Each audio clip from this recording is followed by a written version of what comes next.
खबर देंगे आपको। जस्टिस मोहम्मद अली मजहर की सरबराही में सुप्रीम कोर्ट में जजेस सीनियरिटी और ट्रांसफर केस की समाअत जारी है। जस्टिस मोहम्मद अली मजहर ने रिमार्क्स दिए हैं कि अदालती फैसले मौजूद हैं कि सीनियरिटी तकर्रुरी के दिन से शुमार होगी। आपको अपडेट कर रहे हैं, जस्टिस मोहम्मद अली मजहर की सरबराही में सुप्रीम कोर्ट में जजेस सीनियरिटी और ट्रांसफर केस की समाअत इस वक्त जारी है। मजीद जानते हैं डॉन न्यूज के नुमाइंदे उमर बढ़नी से। उमर, समाअत का मजीद अहवाल बताइएगा। जी बिल्कुल, सुप्रीम कोर्ट के जस्टिस मोहम्मद अली मजहर की सरबराही में 5 रुकनी आईनी बेंच जजेस सीनियरिटी और ट्रांसफर केस की समाअत कर रहा है। दौरान समाअत दरख्वास्त गुजार जजेस के वकील बैरिस्टर सलाहुद्दीन जो है वो अपने जवाब दलाइल जो है वो अदालत के सामने रख रहे हैं। बैरिस्टर सलाहुद्दीन ने मौक़िफ़ इख्तियार किया कि आर्टिकल 200 की वजाहत का इतलाक सिर्फ झेली सेक्शन 3 पर होता है। सिविल सर्विस में एक महकमे से दूसरे महकमे में तबादले पर सीनियरिटी जूनियर हो जाती है। जस्टिस मोहम्मद अली मजहर ने रिमार्क्स दिए कि अदलिया में कोई डेपुटेशन या जज को किसी दूसरी अदालत में जम करने का असूल नहीं है। सिविल सर्विस में डेपुटेशन और या मुलाजिम को महकमे में जम करने का असूल है।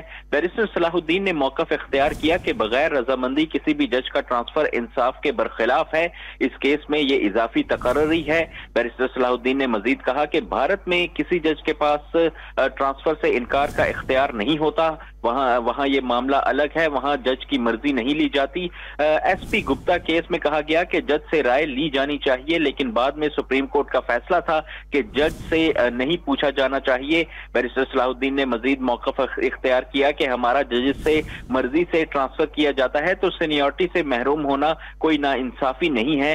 जज की मर्जी होती है कि वो ट्रांसफर होना चाहता है या फिर नहीं। वो देखे कि क्या वो 15वें नंबर से 8वें नंबर पर जाना चाहता है। अटॉर्नी जनरल ने जो कहा कि ट्रांसफर जजेस के साथ तो ये नाइंसाफी है, लेकिन ऐसा बिल्कुल भी नहीं है। सलाहुद्दीन ने मजीद मौक़िफ़ इख्तियार किया कि सवाल सर्विसेज का जायजा लिया जाए तो पता चलता है कि कैडर एक हो तो सीनियरिटी मुतासर नहीं होती, अगर कैडर अलग होगा तो सीनियरिटी मुतासर होगी। मगर यहाँ मामला जजेस ट्रांसफर और सीनियरिटी का है, इस पर बराह रास्त सिविल सर्विसेज रूल्स का इतलाक नहीं होता। मगर अगर किसी की मर्जी से ये तबादला हो और सीनियरिटी पर फर्क आए तो नाइंसाफी नहीं होगी। अगर तबादला किसी पर मुसल्लत कर दिया जाए और सीनियरिटी मुतासर हो तो नाइंसाफी जरूर होगी। सलाहुद्दीन ने मजीद कहा कि इसी असूल के तहत भारत में जजेस सीनियरिटी ट्रांसफर के वक्त उनके साथ चलती है क्योंकि उनसे पूछा नहीं जाता। अटॉर्नी जनरल ने कहा कि अगर ट्रांसफर शुदा जजेस की सीनियरिटी मुतासिर हुई तो उनके साथ नाइंसाफी होगी। नाइंसाफी कैसे होगी? जजेस को उनकी मर्जी से ट्रांसफर किया गया है। अभी 2 हफ्ते पहले हिंदुस्तानी हाई कोर्ट्स में जजेस ट्रांसफर हुए। दिल्ली हाई कोर्ट के सीनियर प्यूने जज को कर्नाटका हाई कोर्ट का चीफ जस्टिस लगाया गया।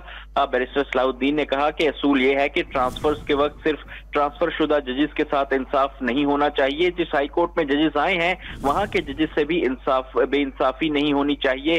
जिस हाई कोर्ट से जजेस ट्रांसफर हुए वहां के दीगर जजेस को भी ट्रांसफर्स का मौका मिलना चाहिए। बैरिस्टर सलाहुद्दीन की जानिब से अपने दलाइल जो है वो मुकम्मल कर लिए गए हैं। इस वक्त वकील हामिद खान जो है वो रोस्टम पर मौजूद हैं। जी उमर मेहताब बर्नी अपडेट कर रहे थे, आपका बहुत शुक्रिया।